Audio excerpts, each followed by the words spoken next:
Okay, how do I know this? By the bottom. Alright, hello everybody. Well, that is one tough act to follow, Howard. Fantastic job. Okay, so before I start, I'm going to get my father to drop one of these off to each of the tables. A survey that was passed around at my place of work. So I'll reference that at some point, so just keep it in mind. Is this working? I can't tell. Yes, it is. Okay, perfect. All right.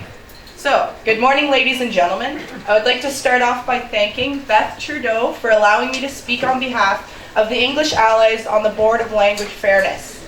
My name is Rebecca Barr, daughter of Ron and Phyllis Barr, who are sitting right here with me. I'm graduating from my program, a Bachelor of Arts with a major in law from Carleton University this coming spring. I have 2 classes I must complete in order to graduate, one of which is an Interfaces of French and English Culture in Canadian culture, a class that was guaranteed by my academic advisors to be taught in English. I was surely misled. The ongoing theme of this course is a professor I can hardly understand, museum visits I can't understand, and guest speakers who fail to adequately present to an English-speaking class. So this sparked the idea of my final presentation and final essay of my degree, which I've coined from Tom Van Duzen's article. I'll be calling it Signs of Controversy, the Charter and the Bilingual Signage War in Russell Township, something we're all very familiar with. So one of the guest speakers from my class stated and spent an hour discussing the death of the French language and the culture thereof in Ontario. I listened attentively, waiting until he finished his presentation to unleash my opinion on the subject at hand. I coyly stated that I had disagreed with his entire presentation, that the French language is very much alive and well, specifically in Ottawa, and is shoved down my throat on a daily basis, and that there are more initiatives in place to protect the French language than to preserve my mother tongue, which is English. All right.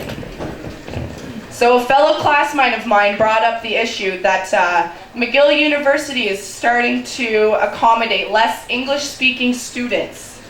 A total of less than 3% of students at McGill are allowed to write their final exam in English. The rest of them have to adapt to the French language within a year of enrollment. Convenient for me, I argued. Not a chance, sarcastically, like always. I have every intention of going further with law, and had heard many wonderful things about the McGill Law Program for English-speaking students, but this may not be the case for much longer. I have always been a homebody. I have never had the desire to leave my parents. I have watched my twin brother and sister move away 6 hours to Sudbury to complete post-secondary education. It's a shame I can't even consider Ottawa University's law program because of my linguistic handicap of being fluent in English only. Toronto's Osgoode Law program may be my only option.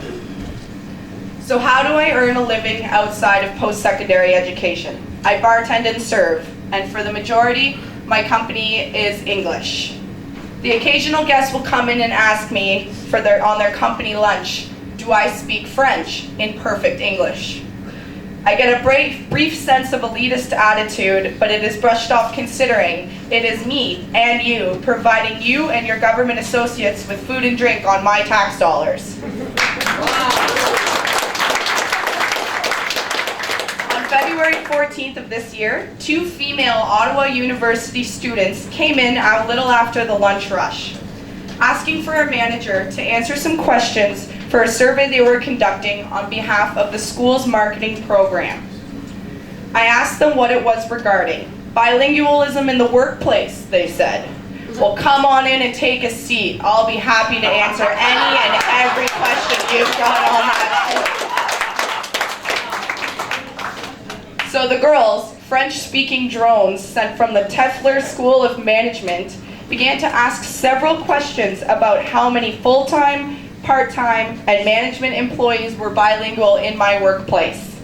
As I thought about it, the answer was fairly low.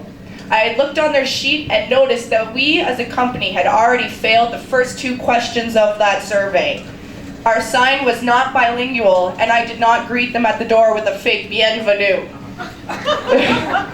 I was trying my best not to seem judgmental or biased on the topic, a topic that makes my blood boil, and listened attentively to the questions they were asking.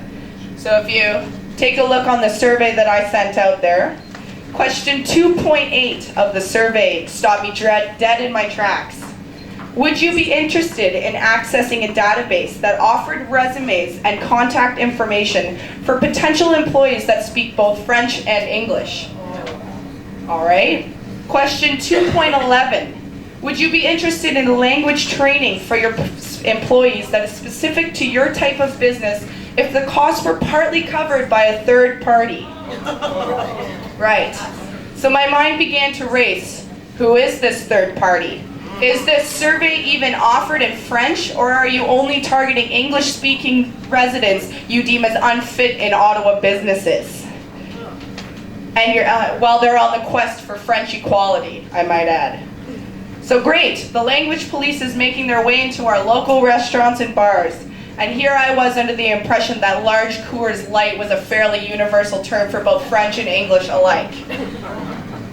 So I agreed to this speech on a Saturday morning hesitantly. I do not want to come off as ignorant, but I guess that is how Ottawa makes you feel for having an opinion that is English only.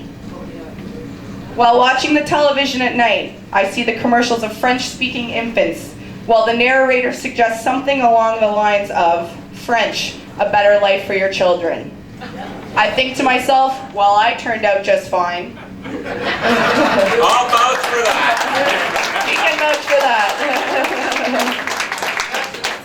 Yeah, exactly. The sad reality is that if I choose to stay in Ottawa and one day raise a family of my own, my children better be as stubborn and opinionated as I was raised to be. The only way to survive as an English-speaking student and citizen in Ottawa. I have several fully bilingual friends who also agree the elitist French attitudes are too much and that something must be done to spread the disease of mandatory bilingualism in the workplace and Ottawa in general. The youth of Ottawa have a choice. Stand up and fight for the official language of not only Canada, but the entire world, or succumb to mediocre language lessons starting at an early age. So you can acquire your government-level drone-like job. No thanks. I'd rather have a big mouth that is fluent in English only, making a change in my small town and the rest of Ottawa, than to ever be a yes man or we man, as they may prefer, to anybody. Thank you so much for listening.